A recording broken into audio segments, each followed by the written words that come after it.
el mar estaba a 2 cuadras de mi casa. Era parte fundamental de mi ser. Yo sí me considero un político liberal, conciliador, tolerante y siempre pensando en los acuerdos.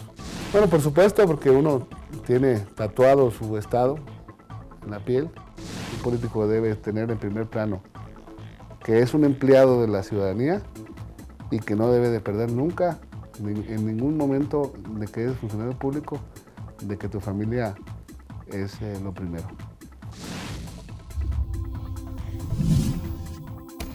Bueno, yo nací en la ciudad de Tijuana hace 46 años. Pues desde chico he trabajado, desde que tengo 10 años he trabajado. Y creo que eso ha llevado una vida donde siempre, desde los 10 años hasta la fecha, combino el deporte, el esparcimiento, por supuesto la escuela, la docencia, el trabajo como político, como empresario, siempre con el trabajo. Inicié estando en la universidad, el coqueteo con los partidos políticos, un día que llegó Ernesto Rufo Appel a la universidad y se puso a hablar ahí con nosotros de su proyecto, cuando no existía prácticamente la oposición en términos formales de gobierno, y ahí fue donde me llamó mucho la atención el tema político. Yo creo que antes de la política está la familia. Ese día que iba a tomar protesta, que era el Día del Niño, que ya había prácticamente un acuerdo, traer a mi hijo para que él disfrutara el Día del Niño y a la vez viviera cómo tomaba protesta de uno de los 3 poderes del país, cosa que para mí pues, es un gran honor. Protestan guardar y hacer guardar la Constitución política de los Estados Unidos mexicanos y las leyes que de ella emanen, y desempeñar leal y patrióticamente el cargo de presidente de la Cámara de Diputados para el periodo del 1 de mayo al 31 de agosto del 2012, correspondiente al tercer año de ejercicio de la 61ª legislatura, que se les ha conferido mirando en todo por el bien y la prosperidad de la Unión. Si así no lo hicieran, que la nación se los demande. Muchas felicidades. Diputado, ¿qué representó llegar a San Lázaro? ¿Qué sentías el primer día de llegar a la Cámara de Diputados? Primeramente una gran emoción de ya estar aquí instalado, empezando a instalar en la Cámara de Diputados y de empezar a trabajar en las comisiones y en lo que creíamos nosotros que tenía que ser lo que prometimos y lo que queríamos mejor para el país. ¿Te propusiste integrar alguna comisión de entrada?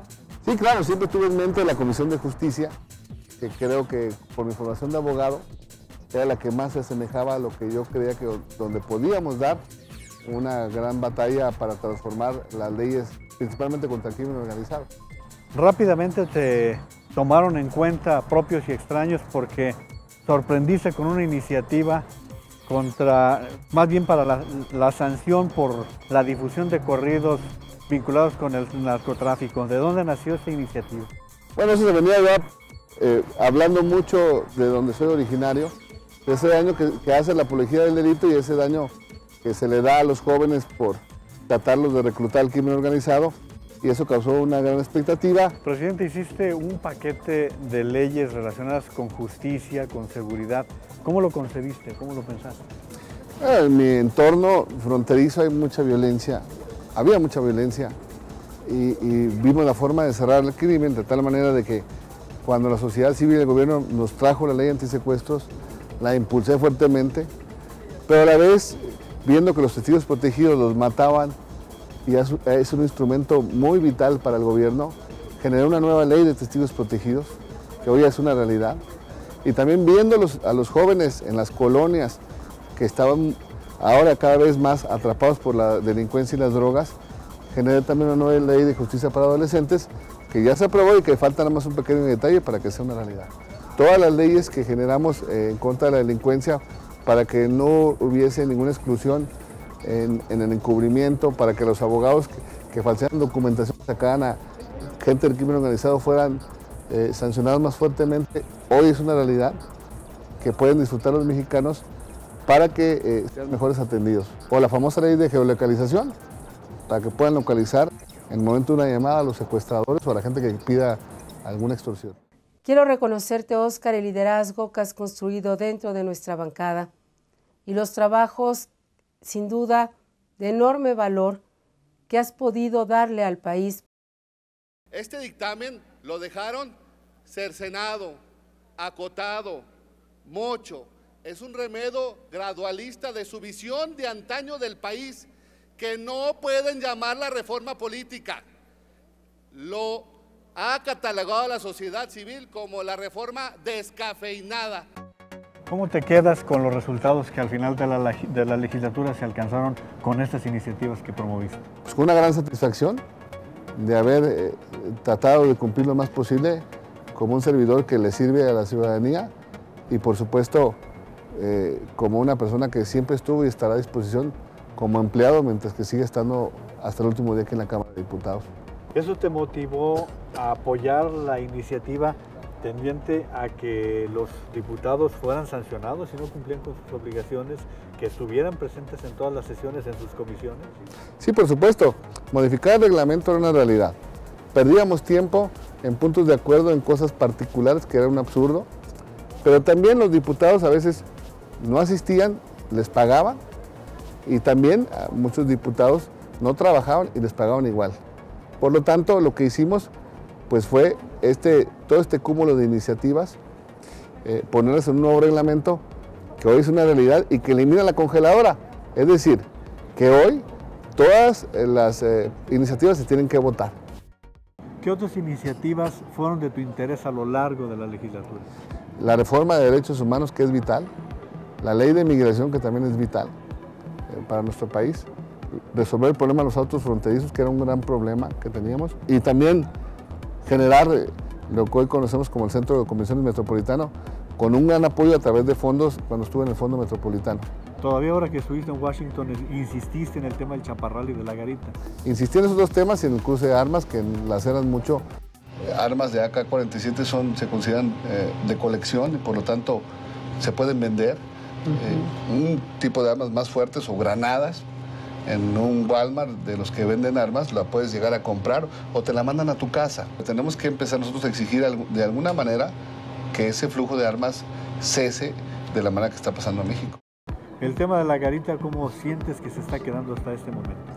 Pues muy cumplidor los mexicanos y mal cumplidor los americanos, así es que estaremos por ahí también echándole mucha presión para que lo incluyan en su presupuesto y que lo más pronto posible podamos tener completada la garita del lado americano, que del lado mexicano tendremos a más tardar en noviembre listo ya todo el proyecto.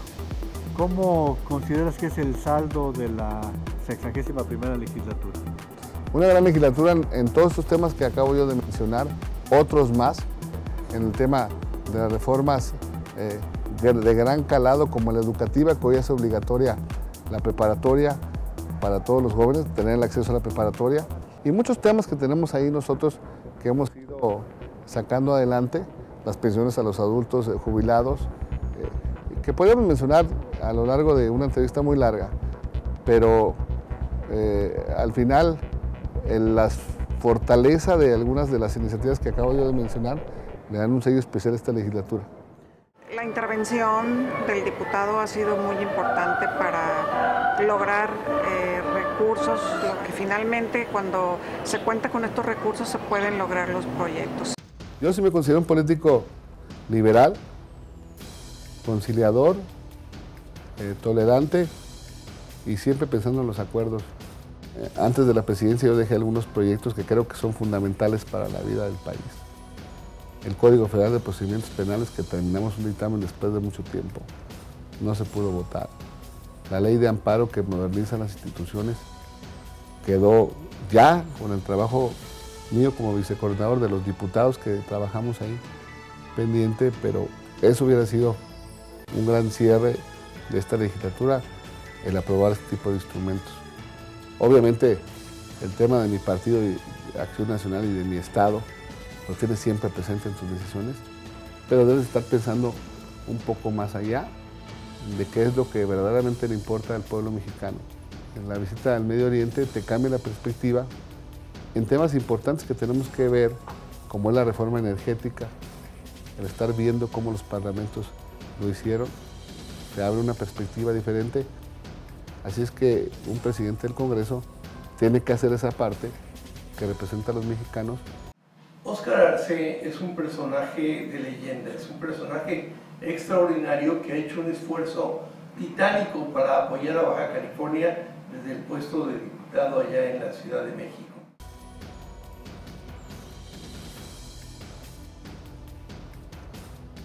Siempre trato de exponer las virtudes de mi país, pero también de mi estado, lo tengo que decir con sinceridad, las bondades de ser un estado que recibe a los migrantes, a la gente que viene de todas partes del país. Eso creo que es muy notorio en la expresión de cualquier presidente, particularmente en la mía. Tenemos un gran futuro para los niños, para los jóvenes, para los ancianos. Queremos una ciudad moderna, segura, por supuesto, y muy competitiva. En una ciudad que lucha todos los días por tener una calidad de vida mejor y defendiéndose sociedad y gobierno con el flagelo de la inseguridad.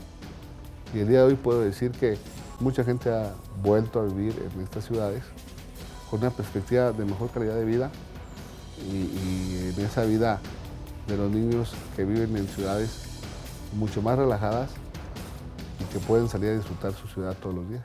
A mis votantes, a la gente que me eligió, las gestiones que me han pedido, las fundamentales, el desarrollo metropolitano de las ciudades, que abarcan 2 de ellas mi distrito, Rosarito y Tijuana. Por supuesto, la gestión en cruces fronterizos, que son muy importantes para la gente, el apoyar los proyectos culturales fuertemente, la educación, como lo fue a la ciudad de Tijuana, 100 millones que antes le costaban a los bajacalifornianos, a los tijuanenses, hoy ya no lo pagan. Hoy la federación lo cumple como parte de su presupuesto y se libera esa cantidad. En el deporte, muchísimas áreas deportivas para los niños y también buenas leyes. El político debe estar para servir. El político debe de aceptar en todo momento que es un empleado del pueblo. A muchos se les olvida y luego la gente se olvida de ellos.